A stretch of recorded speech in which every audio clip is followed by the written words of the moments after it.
Hello, I'm John Roberts. This is number 0851, the Stuff File program with Peter Anthony Holder, and it comes to you right now. The following program is brought to you in living color. Now, it's time for an eclectic mix of interviews and some of the oddest news stories you'll ever hear. It's the Stuff File program with Peter Anthony Holder.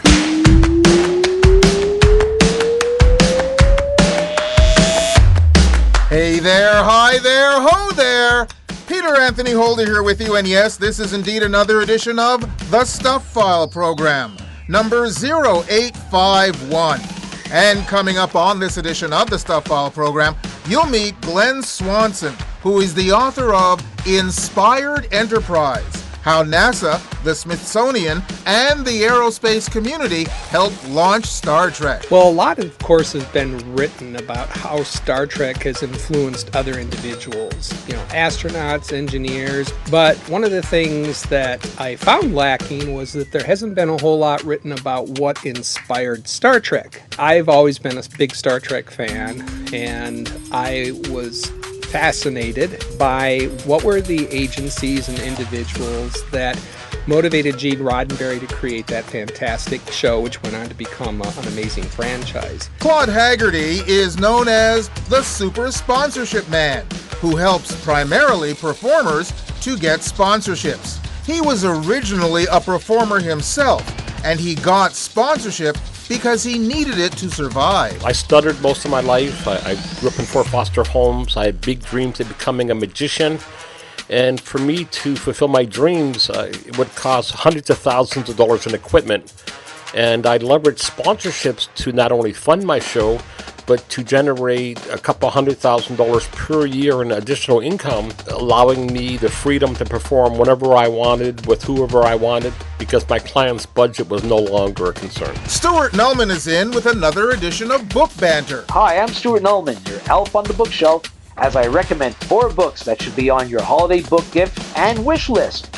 Ho, ho, ho, it's all happening soon on the Stuff File program. And there's lots and lots of Stuff File news, dad joke theater, morning shower thoughts, and of course, an idiot of the day.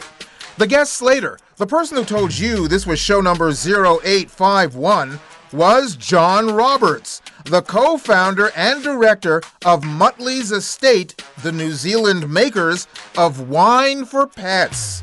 He was back on show number 0846 talking about his unique business, so you can go back and listen to that show if you haven't already heard it. Thank you very, very much, John, for doing the guest slate on this edition of the Stuff File program, a show that is listener-supported, fan-funded radio that depends on you for our success. Join us at patreon.com to help make this show an even bigger and better radio experience. Well, let's get right to the stuff. Last week on the show, we had a story about a deer that crashed through the window of a school and ran amok in the cafeteria. Well, this week we have another deer story. Cornwall Borough Police in Pennsylvania responded November 29th to reports of an unusually tame deer on a western Cornwall Township business property. Said police in a social media post, the deer was spray painted on both sides of his body with fluorescent orange paint with the word pet. He had no fear of anyone that was around and acted like it wanted the on-scene officer to pet it. A state game warden believes the deer was likely someone's illegal pet that grew too large and was released. The warden used the incident to remind residents that owning pet deer is illegal in Pennsylvania. A similar case occurred in Missouri in October of 2023. Well, I guess this deer is too old to bring back to his mother. Life's tough for a deer, and they only live to about 6 years old in the wild, right? Yep.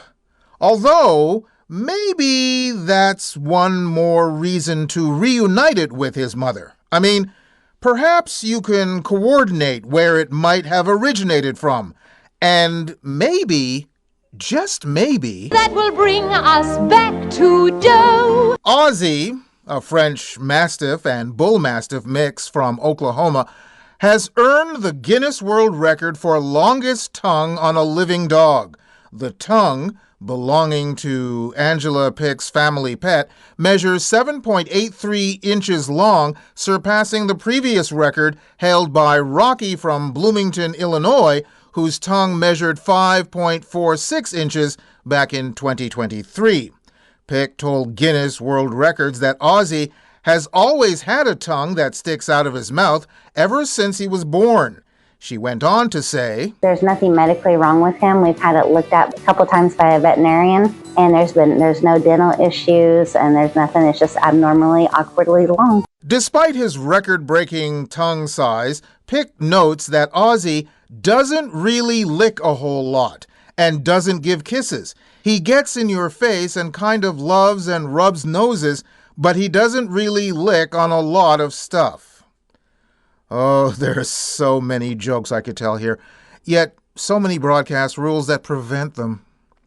And finally, in this section of Stuff File News, before we get to our first guest here in this edition of the Stuff File program with me, Peter Anthony Holder, 30-year-old Danan Ari faces 2 indecent exposure charges after police say he exposed himself to passing vehicles on separate occasions in October near Iowa City. Officers report Ari stood behind his 2012 Chevrolet Impala with his pants and underwear at his ankles and shirt lifted, exposing his genitals and abdomen to oncoming traffic on 2 different interstates. I want to run through the streets naked with green jello all over my body reading Playboy magazine. Why? Because I suddenly might feel the need to, okay, pal? When questioned, Ari confessed to the incidents and told police this behavior was fulfilling an excitement that was currently missing in my blah life. Investigators noted Ari acknowledged the behavior was inappropriate and unacceptable, as well as offensive to others within view. Ari has a lengthy rap sheet and was arrested and held on $5,000 bond before being transferred to state prison for violating probation terms from a prior felony conviction. Wow, he's probably the only person in prison who doesn't mind a strip search. Anyway, let's get to our first guest here in this edition of the Stuff File program, shall we? There are several generations of people within the space community who have mentioned that the inspiration of their career was watching Star Trek. But what was Star Trek's inspiration to create the show itself? Glen Swanson does a deep dive with his book, Inspired Enterprise, How NASA, the Smithsonian, and the aerospace community helped launch Star Trek. Glen joins us from Grand Rapids, Michigan, via Riverside.com. Hi, Glen. Hi, Peter. I'm glad to be here. Glad to have you here. I'm a major Trekker. I don't use the word Trekkie. I'm a major Trekker, so I had the opportunity to listen to you on an interview that you did with the Rod Pyle, who is also a friend of the show, and I found this just fascinating. What got you into the idea of finding out the inspiration for Star Trek itself? Well, a lot, of course, has been written about how Star Trek has influenced other individuals, astronauts, engineers. But one of the things that I found lacking was that there hasn't been a whole lot written about what inspired Star Trek. Again, to familiarize your listeners with my book, it covers basically the period of 1966 to 1976. So it focuses on the original series. And then as it went into syndication, I've always been a big Star Trek fan, and I was fascinated, to use a word used many times in the series itself by one of the major characters, by what were the agencies and individuals that motivated Gene Roddenberry to create that fantastic show, which went on to become an amazing franchise. I was fortunate enough to blend my career choice, which is in history. History of science and technology is what I majored in college. I was always fascinated with the history of the space program. And so my diving into that while I was working for NASA at the Johnson Space Center, I started to find a few items, some documentation that connected the original series with NASA. And so I was, fascinated by that, about what connections that, the real space had to this show that represents the future in the 23rd century. So that got me going, and that was back in the late 90s when I first came across some of this material. And then, of course, a lot of things happened since that time, but then prior to the pandemic, I started to do some more research, hoping to do an article or two, which ended up being published, one of them in the Smithsonian's magazine Air and Space, and then the other in an online publication called the Space Review, which covered basically that topic about what inspired Star Trek and its connections to NASA and other, commercial agencies, commercial space, even the Smithsonian. I got a lot of good response from people who read those articles, and some individuals put into my mind about the idea of, you might want to write a book on this. So that's how the book started. And I started writing the book in earnest in about 2019, just before the pandemic started. One of the things that you have done in your life is from 1998 to 2002, you served as the chief historian of NASA's Johnson Space Center. How did Star Trek influence your career path? I was interested in Star Trek as a kid. I was not old enough to really get into the series when it was originally aired in 1966 through 69. I was a syndication baby, or a syndication youth. I caught the show in earnest when it was aired in syndication in the 1970s, and then there was just no turning back. That enriched my love for the genre of science fiction in general, which I was reading about anyways. And I was just captivated by how serious they took the subject, which Star Trek did, as opposed to other fare that was readily available on television and in comics and things like that prior to that. And the fact that the series actually features some artifacts and items and footage from NASA also was very intriguing. That gave me a lot of respect for the series. And of course, as my career moved along and I became a historian at the Johnson Space Center working there, I was hoping to be able to find more connections between the show and the real thing. And so I did. I found a lot of those and covered those in my book. But in a way, the show did influence and inspire me to pursue a career, hopefully with NASA, which I was fortunate to be able to do for 4 years beginning in 1998. So again, you've created this book that shows how Star Trek was inspired by other entities. What was the biggest one that inspired Star Trek in the first place? I would guess the biggest surprise that I found while researching the book was I was going into my research knowing that there would definitely be a connection, as is evident in episodes of the original series, between NASA and Star Trek. And also that there were connections between, the federal government, other aspects of the military, because of the Navy tone, USS Enterprise and the, a lot of the language that's used and salutes and so forth and the rank, all of that is connected, of course, with the military. So there's that connection there. And then also in the aerospace industry as a whole, some of the scenes of Star Trek were shot at aerospace campuses, such as the Space Park in Redondo Beach, California, where episode called the Immunity Syndrome was found with the little parasites that cling to the back of Spock. And so there was connections there as well. But the biggest surprise that I found while researching was the connection of the Smithsonian to the television series. Now, when I say the connection, in the case of the Smithsonian, it was how they helped promote the original television series back when there just wasn't, a whole lot there, because the television series was relatively new.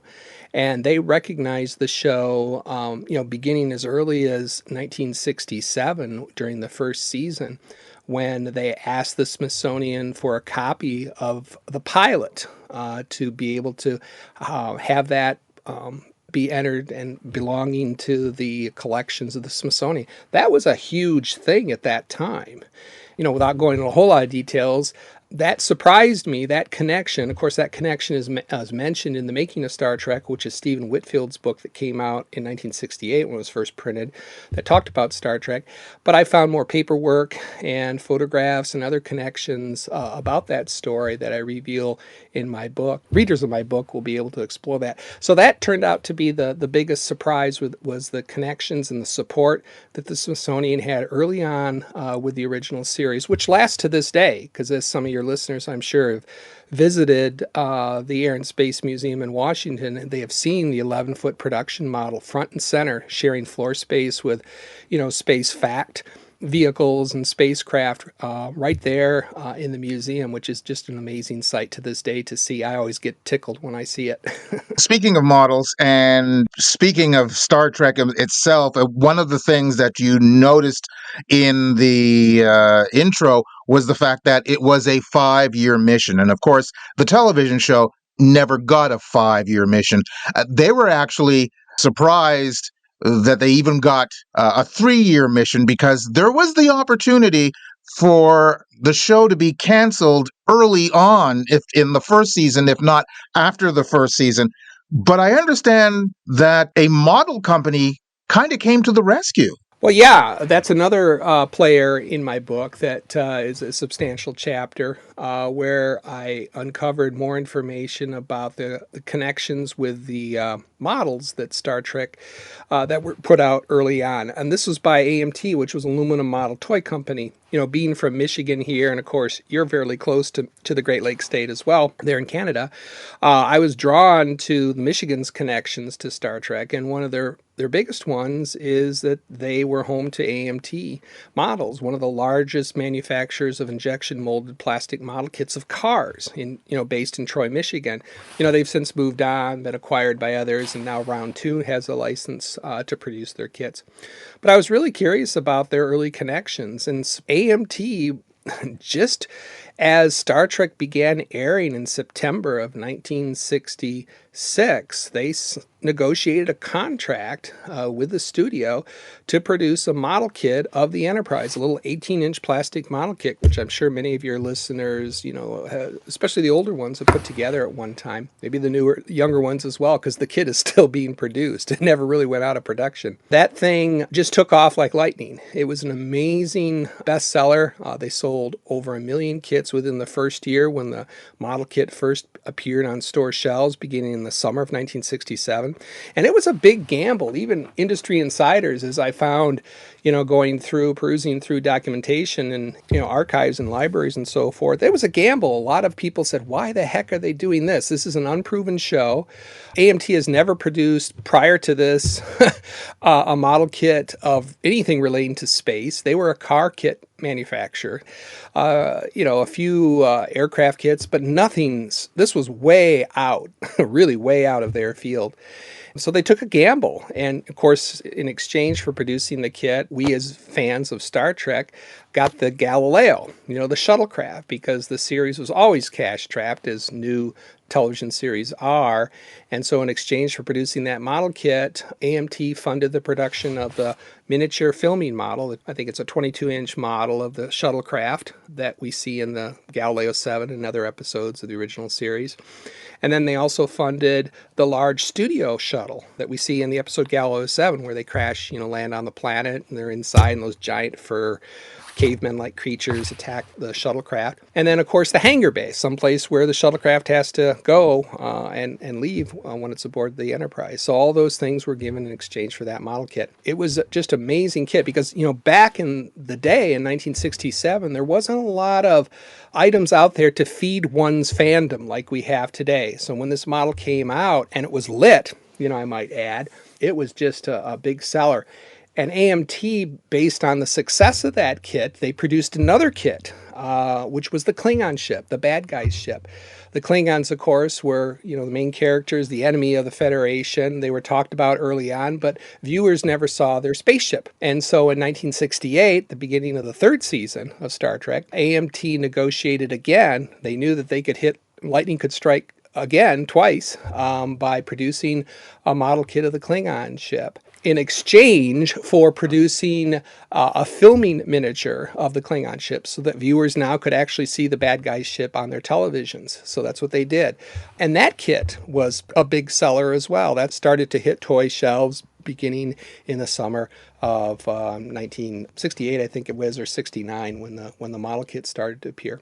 NBC then decided to keep the show on just a little longer because it was kind of on the bubble at that moment. Yeah, the second season, well, even the first season was questionable. Television, typically, production is you produce so many episodes, and then there's no guarantee that you'll continue on through a full season. There's the pickup. Star Trek did receive its pickup beginning in 1967 to continue on, which was great, so that it could produce full one-season episodes. But that's not always guaranteed, especially with new shows. There have been other shows in the past that were terminated and didn't even finish one season. So Star Trek was a big gamble even in the first season. And then, of course, always from season to season, it's questionable whether they're going to survive. Now, the second season, they did succeed, and the television show, the interest and things that were produced, the model kits, for example, the support that the Smithsonian had, the recognition from NASA, which listeners will read about in my book, all of those things helped to influence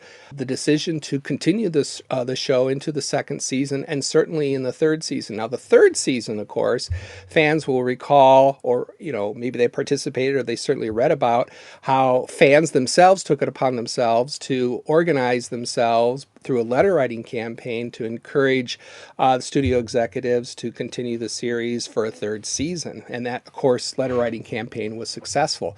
But also, listeners will read in my book about how these other influencers, the ones that were not as visible, helped also secure that third season. And having 3 seasons of a show is critical because now you have enough shows in order to really get them into syndication. Because as we know, Star Trek had 79 episodes. Once you go into syndication, now various outlets, affiliates could run the show every day of the week and have one original episode every day of the week for many weeks because they've got 79 episodes to show. So there's enough time to gather an audience and gather metrics and gather people who are going to buy things through commercials during that period. And of course, syndication, when shows go into syndication, that's when the studios pick up more money because they get additional funds as a result of shows going into syndication. So that helps pay for the production of the original series, which sometimes, they just don't make any money until they get into syndication. So by having 3 seasons of Star Trek, that assured its success. And of course, Star Trek, as we know, became a phenomenal success. Even more so, it was more popular in syndication after the original series aired than it was when, it was first run. A lot of fans picked it up, mainly because they could watch the episodes sometimes once a week, sometimes twice a day, depending upon, the affiliates and how they show it. So they're able to catch up the series quite quickly and follow it. The book itself, Inspired Enterprise, is an inspiring book, and to paraphrase Spock, it's fascinating.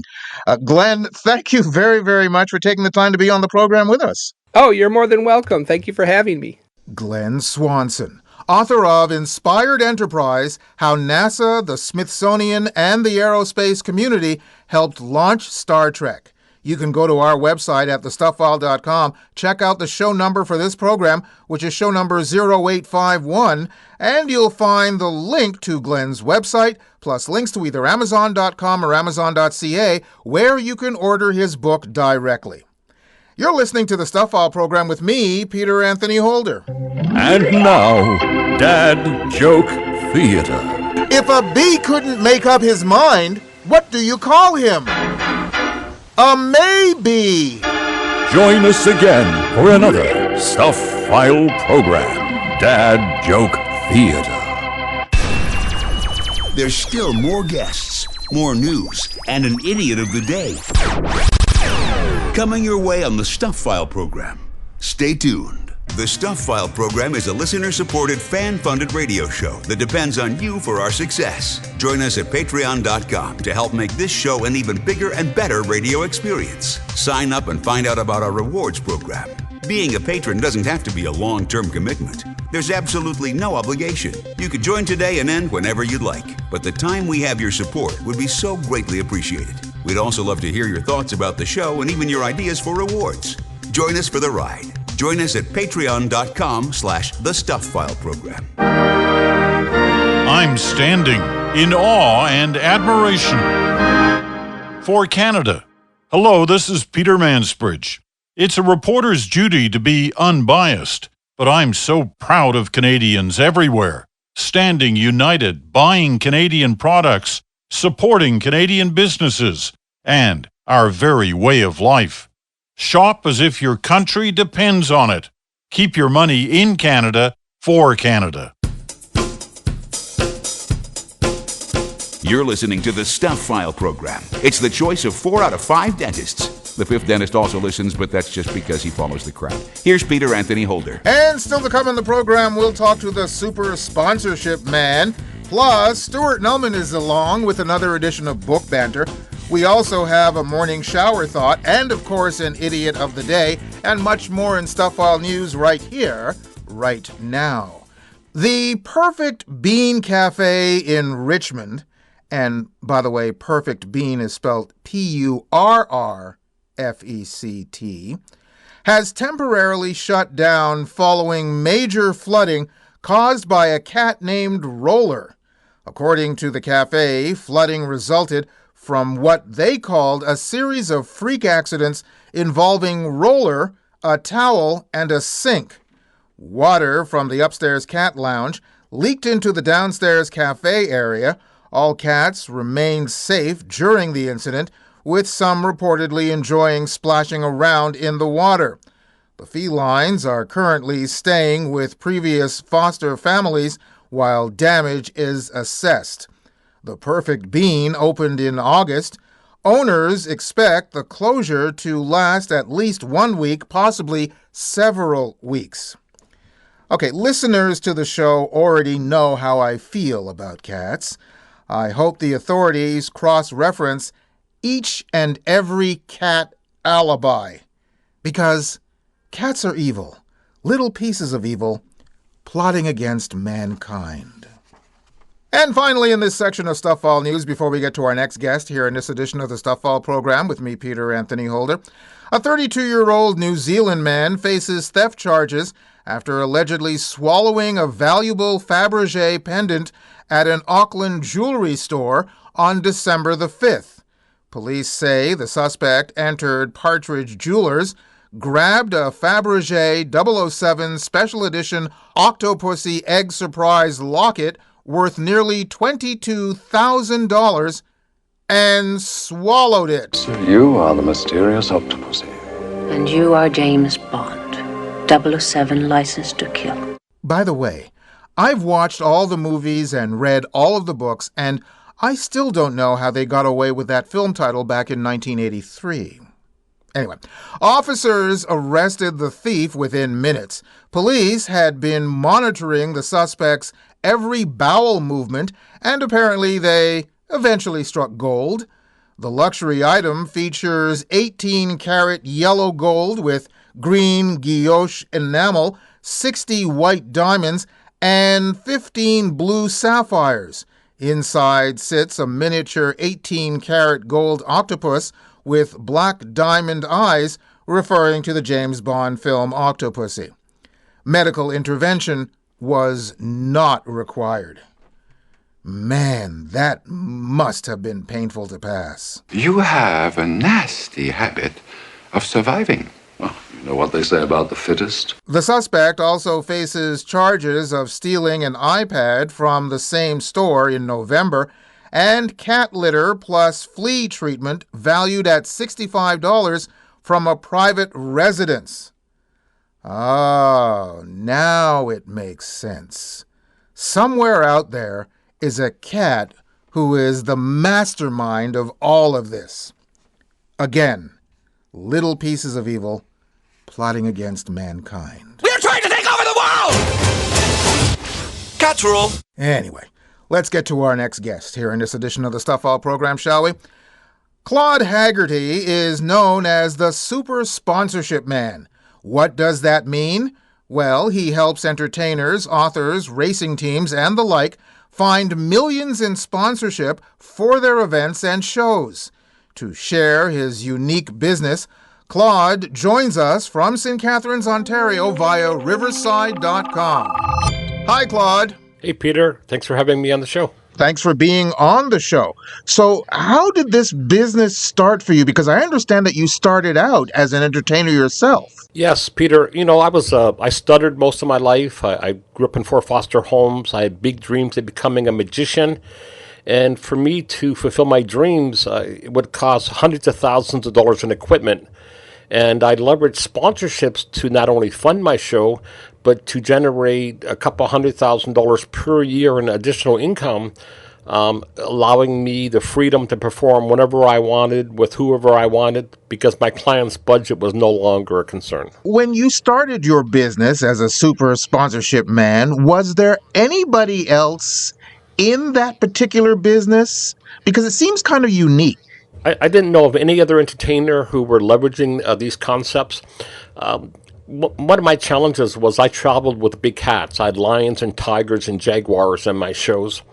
My insurance premiums were more than $100,000 per year just to insure those big cats for liability.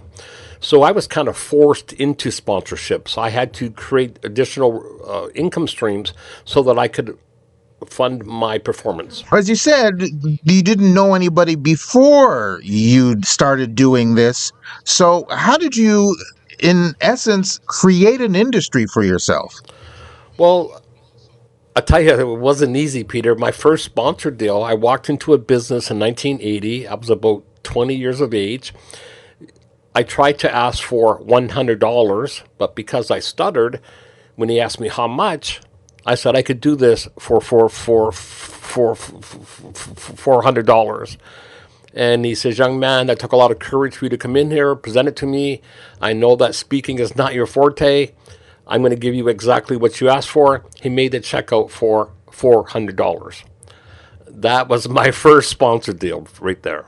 So when you decided to do this as a business, did your expertise, your limited expertise in what you were doing as a performer, did that help, or did you have to hone other skills in order to make this viable? It took me a long time to get the sponsorship mix perfected, I would say.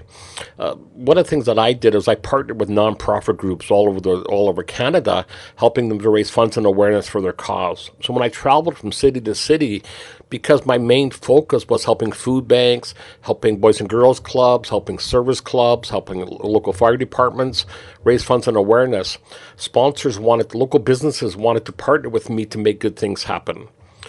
Many performers try to work with nonprofit groups, but we as a performer, we don't want to ask the nonprofit group for a lot of money because we don't want to take money away from their mission. I certainly don't want to take a paycheck that could be better served helping the homeless or veterans or sick kids or something, or any other needy group, right? Whereas by working with sponsorships, the entertainer can get fully paid. It doesn't have to come from the nonprofit group, and now that local business has access to a brand new audience who supports that cause. Is your business kind of seasonal? I mean, we're coming up to Christmas, and there are people who want to advertise around the holidays, for instance. Is that a situation where you have to really know when to approach particular sponsors? Not at all, Peter. I think that sponsorships should be open 365 days out of the year. The object is to create win-win opportunities. And I think where many struggle is they go to a local business and they're asking for help. Can you help us? Can you help me do this? Or we're trying to do this. Can you help us? More as a donation. And many of these businesses are bombarded by requests, not only from entertainers or race teams, but nonprofit groups, local sports teams. I mean, they're all looking for sponsorships as well. Whereas when I work with folks, I kind of teach them to present this a little differently. Rather than asking for help or asking for a donation, if you approach that local business saying, what if there was a way we could mutually benefit by helping each other? Or what if we could mutually profit by helping each other? Would you be open to having a conversation what that might look like? Total different response. When you first started this business, did you reach out to, friends who were other entertainers, or how did you start this business with people you did not know, for instance? It kind of evolution, I guess. First, I did over $8 million in sponsorships as a magician. Now, two of my employees used to race dirt track, and I sponsored their race cars as their employer, which really gave me access to racing and how race teams really struggle with sponsorships. After 36 years on the road and 11,000 events, I retired in 2018. I took a year off, got a little bored. I opened a brick and mortar sandwich shop, and we actually sponsored a race car. He came in, he was one of our clients, asked me to sponsor his car, which I did.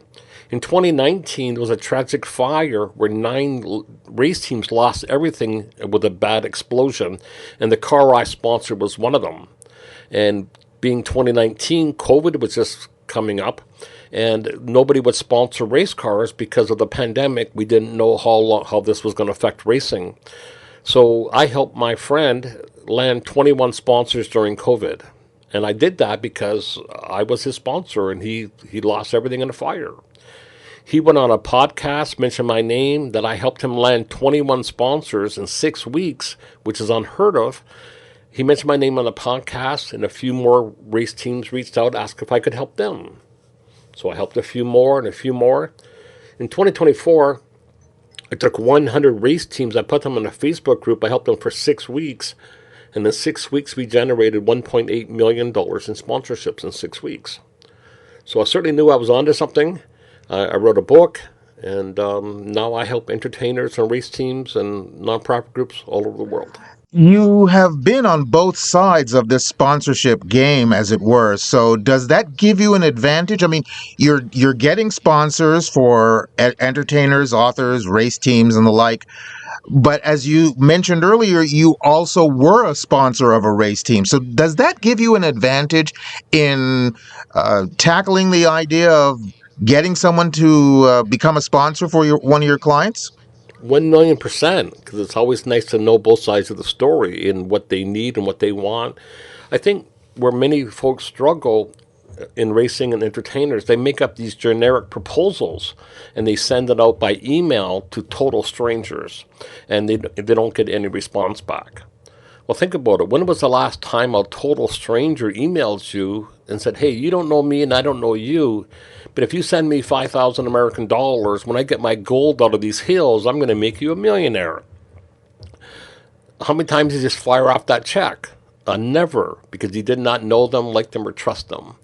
And this is where many people struggle with sponsorships. In the beginning, I encouraged them to reach out to folks that they already know. Like, who's a realtor you might know? Who's a mortgage agent? Like, who's your mortgage agent? Who's your realtor? Who's your roofing company? Who's your heating and air conditioning company? Reach out to businesses that you already know, like, and trust. Create win-win opportunities where you can promote each other or maybe help a local nonprofit group in the mix of this, and then leverage those credentials up from there. But at some point, you're going to come across a company or an organization that you do not know. So then how do you approach them in that case? The best way, I mean, again, what most people would do is they would call the receptionist and ask, who's the decision maker? That is not the best answer. What do you think? You think they're going to turn you over to the person who makes $3 million a year so they can chit-chat about helping you? No, they're not going to do that. They're not going to send you to their board or to their decision maker. One of the easiest ways is to be referred to them by a mutual friend. And Peter, as an example, we have a mutual friend, Brian Glow, that speaks very highly of you, and I'm sure speaks very highly of me. And when our mutual friend recommended that we connect, you and I were able to connect quickly and with no stress or pressure. And I knew I'm safe with you because Brian Glow speaks very highly of you. You know you're safe with me because our mutual friend speaks very highly of me as well. And I'm glad you mentioned Brian Glow because he was on show number 0837. And initially, I wanted to talk to him about his magistry as a magician, but we went down a rabbit hole talking about his anti-bullying campaign, and that's all we had a chance to talk about. So I definitely have to have him on the show again to talk about his actual career. But you make a very good point about knowing Brian and knowing someone. It's a person putting mutual people together. You mentioned that you had a book. Tell us about the book very quickly. The book is called Pit Stop to Sponsorships, and it's basically, the 5 key steps that you need to land sponsors for a race car. Now, even though this is for a race car, the same strategies applies to anyone. You still have to contact the right people. You still have to contact them the right way. You still have to create that irresistible offer. You still need to create a little urgency. You still need to make sure that your sponsorships are priced appropriately, and this book kind of guides you through that process. And would this be a book that is great not only for somebody who wants to get into the business that you're in, but also from the other side, people who decide that they want to sponsor something? Sure, because it's a key steps of making sponsorships happen. And it all comes down to creating win-win opportunities where both sides mutually profit or mutually benefit by partnering together. Thank you very much for taking the time to be on the program with us. And again, the title of your book is? Pit Stop to Sponsorships. Excellent. Thank you very much. Thanks for having me, Peter. Claude Haggerty, a.k.a. the Super Sponsorship Man. He mentioned his book, which is entitled Pit Stop to Sponsorships, Fast Track to Sponsorship Success. You can go to our website at thestufffile.com, check out the show number for this program, which is show number 0851, and you'll find the link to Claude's website, plus links to either Amazon.com or Amazon.ca, where you can order his book directly. And we mentioned that it was Brian Glow who put us together. He was on show number 0837, which you can go to and listen as we talked about his anti-bullying campaign. And yes, we have to have him back on the show soon to talk about his truly magical career. You're listening to the Stuff File program with me, Peter Anthony Holder. Giving you something to think about. This is Morning Shower Thoughts. The fact that our fingernails are naturally color-coded to show us exactly how far we can trim them down without injuring ourselves doesn't get enough credit. Morning Shower Thoughts from the Stuff File program. Here's a brief word about our show and my book. If you become a regular Patreon patron of the Stuff File program, I'll give you an e-version of my book, Great Conversations, My Interviews with Two Men on the Moon and a Galaxy of Stars. It's easy to do. Just go to patreon.com and become a patron to help make this show an even bigger and better radio experience. So, join Patreon and claim your copy of Great Conversations, My Interviews with Two Men on the Moon and a Galaxy of Stars. Sign up at patreon.com/The Stuff File program. From our studios in Montreal, Canada, and going out to the rest of the world, this is the Stuff File program with Peter Anthony Holder.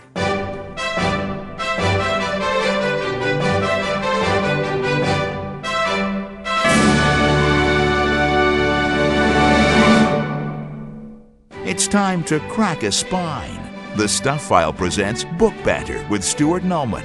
Once again, here's Peter Anthony Holder. And once again, our very own elf on the shelf is with us to share holiday cheer in literary form.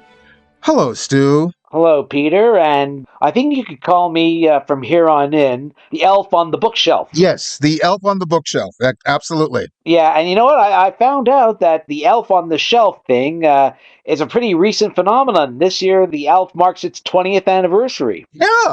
Yeah, that's cool. Yeah, it is. So, Book Banter listeners, from here on in, every Christmas time or before Christmas time, it'll be the elf on the bookshelf. That'll be my alter ego for that one segment. Are you wearing the curly shoes and the pointy hat? Yes, and I may I made sure it was nice and comfortable.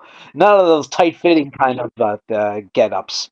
So not in spandex then. No, more in denim. Okay. So what do we have for the roundup that we normally have at Christmas time during the holiday period? What's the first one on the roundup? Well, because I'm a Beatles fan, we're going to start with Paul McCartney because he put out his third book in 5 years. Now, this time, the focus of his third book is Wings, the group he formed and, which dominated his life and career throughout the 1970s. This is an oral history, contains interviews with Paul, his late wife Linda, Denny Lane, and other members of the group or people who were involved with the touring and the recording of Wings albums and singles.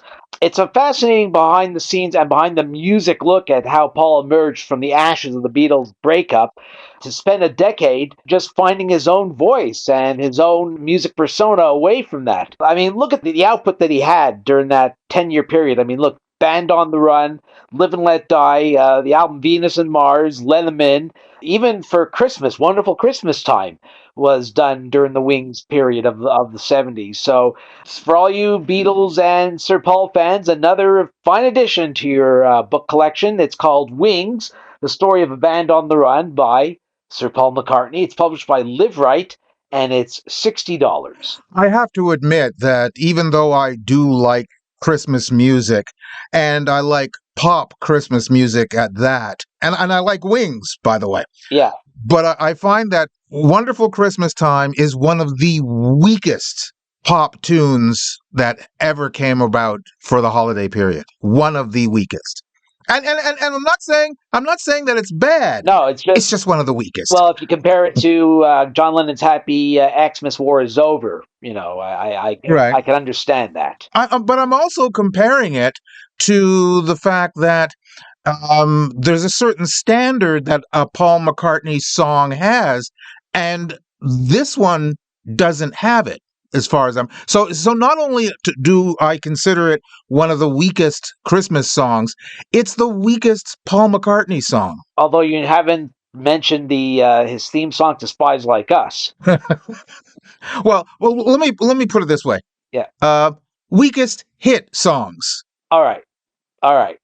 Well, yeah, I mean, and then again, Paul did Spies Like Us after Wings, so we'll cut him some slack on that one. Okay, so again, this book is? It's called Wings, The Story of a Band on the Run by Sir Paul McCartney. It's published by Live Right, and it's $60. And you have 4 titles this time around, so what is the second one? Well, it's one of our favorite authors, Ian Fleming, best known as the creator of James Bond and those memorable spy novels that were published between 1953 and 1966. Oh, yeah, and yes, the movies that derived from them. But Ian Fleming was also a journalist and newspaper editor. He was also a naval intelligence officer, and he, during his time in the journalism trade, churned out countless articles before and during the popularity of James Bond. And for the first time, they've been collected in book form called Talk of the Devil, The Collected Writings of Ian Fleming.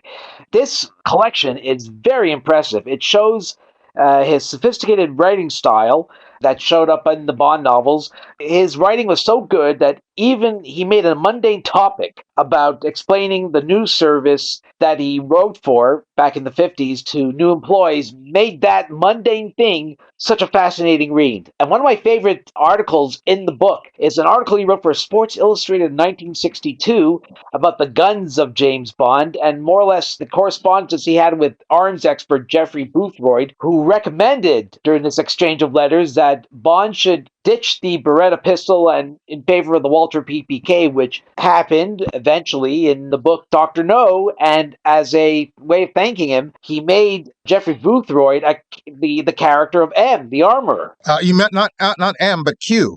Q, sorry. See, all these alphabet soup titles, Right. It gets confusing sometimes. But it's a real fascinating book. It just shows the other side to Ian Fleming, that he was more than just the creator of James Bond, that he was a very skilled writer and a terrific journalist. And it just shows the other side to the literary Ian Fleming. So just like I have a bone to pick with Paul McCartney, yeah, I have a bone to pick with Ian Fleming. And again, I'm fans of both of them. Yeah. I'm a big Bond fan. I've read all the books. and I've watched all the movies, and I have the movies in my collection. Yeah. And first of all, a lot of the books do not coincide with the films of the same title. Yeah. So you have some great films and some great books, but it's not necessarily the same in both. Right? Yeah, there are some exceptions. Yeah. So having said that, yeah, The Spy Who Loved Me is a great film. Yeah. The Spy Who Loved Me as a book is not only one of the worst things that I've ever read from Ian Fleming, it is one of the worst things I've ever read, period. And I guess it explains that when the movie was released in 1977, they had this writer, Christopher Wood, do a movie tie-in novelization of the movie. Well, there have been a lot of novelizations of the movies because most of the movies differ from the book. Like, for instance, one of the weaker films is Moonraker, and the book Moonraker is excellent. But like I said before, there are exceptions, and there are times where there was that happy medium. Yeah. Like Dr. No from Russia with Love. Absolutely. Anyway, so this book is... It's called Talk of the Devil, the collected writings of Ian Fleming by, of course, Ian Fleming. It's published by Morrow in association with Ian Fleming Publications, and it's $37. And book number 3 is? Well, I don't know if you're a fan of Curb Your Enthusiasm. It may have been off the air for almost a year, but Larry David's landmark sitcom lives on with this new book that celebrates the show called No Lessons Learned: The Making of Curb Your Enthusiasm.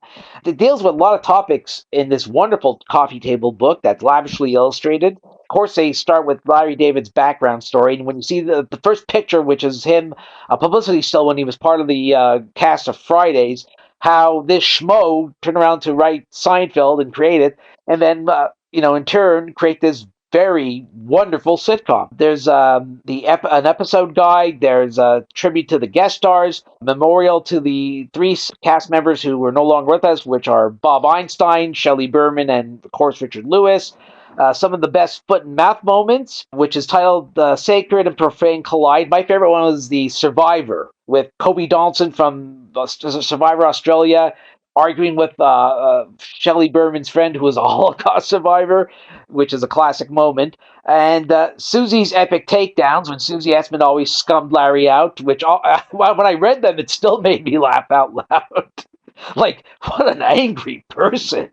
And also an interesting thing was the list of proposed titles before they decided on Curb Your Enthusiasm, including Half Empty, Best Foot Backwards, and my favorite, Life Be Not Proud.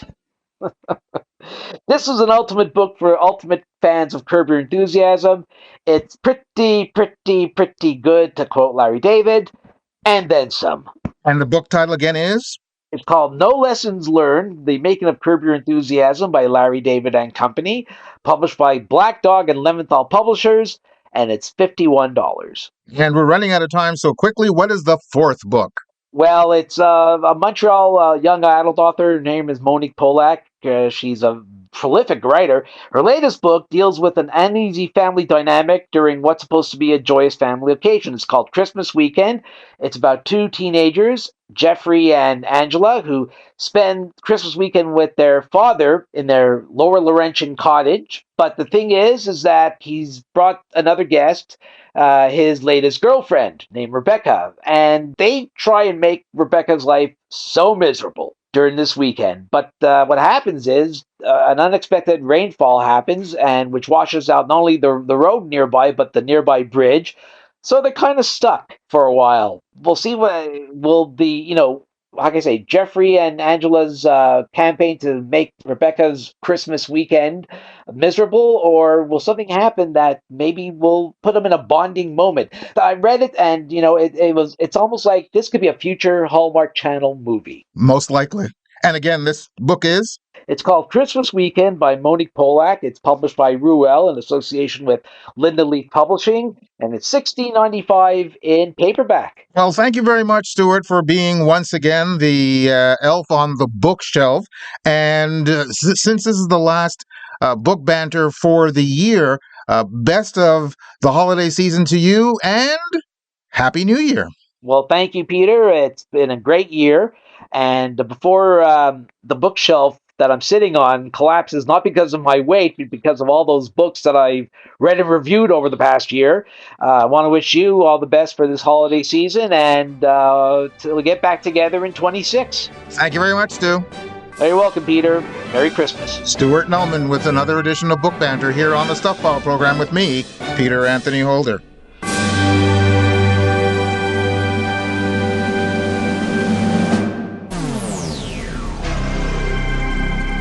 The Stuff File. And we're just about a racetrack for this edition of the Stuff File program. But boys and girls, it's time now for the Idiot of the Day. And now it's time for the strange things adults do. This Stuff File presents the Idiot of the Day. When it comes to a Tesla Cybertruck, love it or hate it, you probably know that one of the features is copious amounts of video cameras within the vehicle.